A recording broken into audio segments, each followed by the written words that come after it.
Zdar lidi, vítám vás u nového videa, tentokrát u speciálu za 32 odběratelů. A dneska si ukážem, jak se do počítače instaluje, fanfára prosím, rámka. Je to DDR4, 8 GB, 2133 MHz.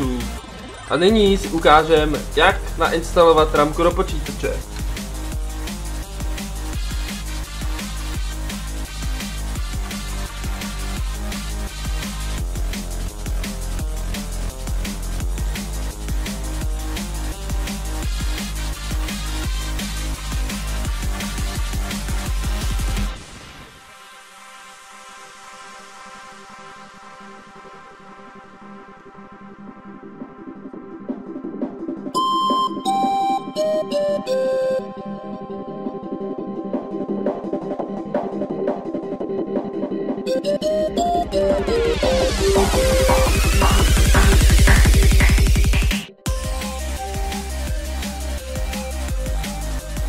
A vidíme 4 sloty na rámky, dohromady tam bude 32 GB RAM.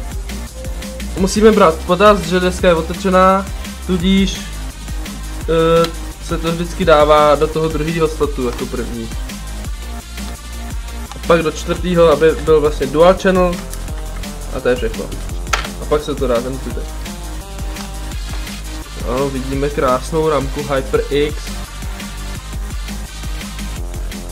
Šup, šup, odmáčknete, podíváte se, kde je tady ten výzubek. Ten výzubek by měl být, jo. Vezmete, vložíte přesně a zmáčknete a musíte slyšet takový prostě pěkný lupnutí, že to tam prostě je předložené. Tak a je to. To by bylo pro dnešní video všechno, doufám, že se vám líbilo a u dalšího se zase uvidíme někdy. Čau!